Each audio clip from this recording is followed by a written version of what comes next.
ഇത് mass Motors എന്നാണ് ഹീറോൻ്റെ passion pro വണ്ടി നമ്മൾ ജനറൽ സർവീസായിട്ട് വർക്കിന് കയറ്റിയിട്ടുണ്ട്. അതിനകത്ത് നമുക്ക് പറഞ്ഞേക്കണ കംപ്ലയിൻറ്റ് ഒന്ന് കിക്കർ ചെക്കപ്പ്. അതായത് കിക്കർ അടിച്ച് കഴിഞ്ഞാൽ റിട്ടേൺ വരാത്തൊരു കംപ്ലയിൻറ്റ് പറഞ്ഞിട്ടുണ്ട്. പിന്നെ സെൽഫ് വർക്കിംഗ് അല്ല, അപ്പോൾ ബാറ്ററിയുടെ കംപ്ലയിൻ്റ് ആണത്. സെൽഫിൻ്റെ കംപ്ലയിൻറ്റ് തന്നെയല്ല. നമുക്ക് അതിൻ്റെ ആ സ്വിച്ചിനും ചെറിയൊരു പ്രശ്നമുണ്ട് കേട്ടോ. പിന്നെ അതേപോലെ തന്നെ ഹെഡ്ലൈറ്റിൻ്റെ ബൾബ് ഒരു പോയിൻറ്റ് പോയിട്ടുണ്ട്. അപ്പോൾ ഹെഡ്ലൈറ്റ് ബൾബ് ഒന്ന് മാറ്റിയിടണം. പിന്നെ സ്പീഡോമീറ്ററിൻ്റെ മറ്റേ സർവീസ് ഡ്യൂ ആണ് കാണിക്കുന്നത്, അത് നമുക്ക് റെഡിയാക്കാം. പിന്നെ എഞ്ചിൻ ഓയിൽ ചെക്ക് ചെയ്തായിരുന്നു, നല്ല ഓയിലാണ് കേട്ടോ. അപ്പോൾ നമ്മൾ സർവീസിനോടനുബന്ധിച്ച് വണ്ടി വർക്കിന് കയറ്റിയിട്ട് അതിൻ്റെ ബാക്ക് ബ്രേക്കിൻ്റെ ഭാഗം തോന്നി നമ്മൾ ചെക്ക് ചെയ്യാൻ വേണ്ടി അയച്ചിട്ടുണ്ട്.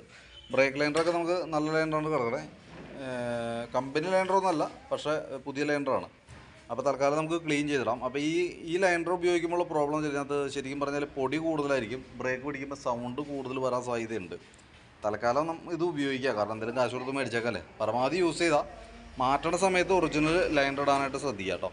പിന്നെ അതേപോലെ ഹബിൻ്റെ ഭാഗം നമ്മൾ ചെക്ക് ചെയ്തു. ഹബിൽ നിലവിൽ വേറെ കംപ്ലയിൻ്റ് ഒന്നുമില്ല. ഹബിനകത്ത് അത്യാവശ്യം ലൈൻഡർ വരുന്നിട്ടുള്ള പൊടിയൊക്കെ ഉണ്ടാകും, ഒന്ന് ക്ലീൻ ചെയ്തിടാം. ടയറായാലും അത്യാവശ്യം ഉപയോഗിക്കാനുണ്ട്. ബാക്ക് വീലിൻ്റെ ബെയറിംഗ് ഒക്കെ ചെക്ക് ചെയ്ത് വേറെ കംപ്ലയിൻ്റ് ഒന്നുമില്ല.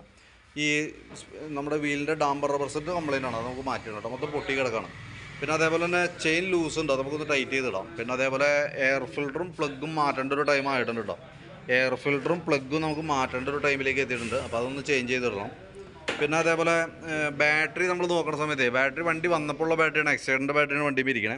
അതിൻ്റെ വോൾട്ടൊക്കെ നോക്കുമ്പോൾ 12.60 റേഞ്ചിൽ വോൾട്ട് കാണിക്കുന്നുണ്ട്. ബാറ്ററി നമ്മൾ ലോഡിൽ ടെസ്റ്റിലേക്ക് കൊടുക്കുമ്പോൾ ഓൾറെഡി ബാറ്ററി കംപ്ലയിൻറ്റ് കാണിക്കുന്നുണ്ട്. അപ്പോൾ ബാറ്ററി മാറ്റി വെച്ചാലാണ് സെൽഫിൻ്റെ ക്ലിയർ ആവുള്ളൂ. കൂട്ടത്തിൽ കൂടെ നമുക്ക് ആ സെൽഫിൻ്റെ സ്വിച്ചും ലൂസ് കോൺടാക്റ്റ് കാണിക്കുന്നുണ്ട്.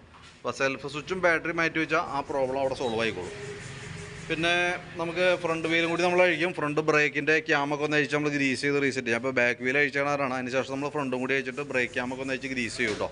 പിന്നെ ഫ്രണ്ടിലത്തെ ടയർ ആവറേജ് മാക്സിമം അതിൻ്റെ ലൈഫിലേക്ക് എത്തിയിട്ടുണ്ട്. അതിൻ്റെ സെൻട്രൽ ലൈനിൽ കാണണേ. അപ്പോൾ ചില ഭാഗങ്ങളിലൊക്കെ അത് മാഞ്ഞു തുടങ്ങിയിട്ടുണ്ട്. അപ്പോൾ അത് ഇടയ്ക്ക് ഒന്ന് മാറ്റിയിടാനായിട്ടൊന്ന് ശ്രദ്ധിച്ചേക്കാം.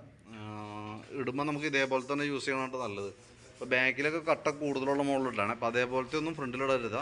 ഫ്രണ്ടിൽ എപ്പോഴും നമുക്ക് നല്ലത് ഇതേപോലെ തന്നെയാണ് കേട്ടോ.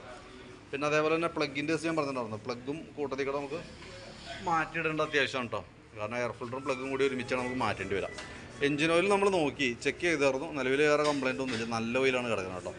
ഇതിൻ്റെ ശരിക്കും പറഞ്ഞാൽ കളർ നോക്കിയിട്ട് 100% നമുക്ക് മാറ്റാറായിട്ടുണ്ടോ ഇല്ലയെന്ന് നമുക്ക് അറിയാൻ പറ്റില്ല. കിലോമീറ്ററിൻ്റെ അടിസ്ഥാനത്തിലാണ് നമ്മൾ ചെക്ക് ചെയ്യേണ്ടത്. അപ്പോൾ 3000 കിലോമീറ്റർ ആയിട്ടുണ്ടെങ്കിൽ മാറ്റി കളയാമെന്നുള്ളതാണ്. പക്ഷേ നിലവിൽ കളർ വെച്ച് നോക്കുമ്പോൾ നല്ല ഫ്രഷ് ആയിട്ട് തന്നെ കിടക്കണം. അപ്പോൾ അതുകൊണ്ട് കിലോമീറ്റർ ആയിട്ടുണ്ടെങ്കിൽ മാത്രം മാറ്റിയാൽ മതി കേട്ടോ. പിന്നെ കിക്കർ അടിച്ചിട്ട് റിട്ടേൺ വരാത്തതിൻ്റെ കംപ്ലയിൻ്റ് എന്ന് വെച്ചാൽ കിക്കറിൻ്റെ ഈ ഭാഗം ചെന്ന് ഇതുമ്പോൾ ടച്ച് ആവുന്നുണ്ട്. അതായത് ടച്ച് ആവുന്ന അതുമ്പോൾ കയറി സ്റ്റെക്ക് ആവുകയാണ് ഈ ഫുട്രസ്റ്റ് ഭാഗത്ത്. അപ്പോൾ നമുക്ക് ഈ ഭാഗത്തൊന്ന് ചെറുതായിട്ടൊന്ന് വെൽഡ് ചെയ്തിട്ടൊരു ചെറിയ സ്റ്റെപ്പ് പോലെ ആക്കി കഴിഞ്ഞാൽ ആ കംപ്ലയിൻ്റ് അവിടെ റെഡി ആയിക്കോളും. അത് സ്റ്റോപ്പറുമ്പോൾ ചെന്ന് ടച്ച് ആവണം. ടച്ച് ആവുമ്പോൾ എന്താ പറ്റുന്നതെന്ന് വെച്ചാൽ അതുമ്പോൾ ശരിക്കും കയറി സ്റ്റെക്കായി പോകണം. അതാണ് ആ കംപ്ലയിൻറ്റ് കാണിക്കണം കേട്ടോ. ഇതൊക്കെയാണ് മെയിനായിട്ടുള്ള വർക്ക്. അപ്പോൾ ഞാൻ എൻ്റെ ഏകദേശം ഒരു എസ്റ്റിമേറ്റൊക്കെ നോക്കിയിട്ട് എൻ്റെ ഡീറ്റെയിൽസ് വാട്സപ്പിലേക്ക് ഇട്ടേക്കാം. വർക്ക് കംപ്ലീറ്റ് ആക്കി വിളിക്കാം. ഏകദേശം നമുക്കൊരു 6:30-7 മണിക്കുള്ളിലാണ് തീരുള്ളൂ കേട്ടോ. കുറച്ച് ലേറ്റായിട്ടാണ് കയറിയാക്കണേ.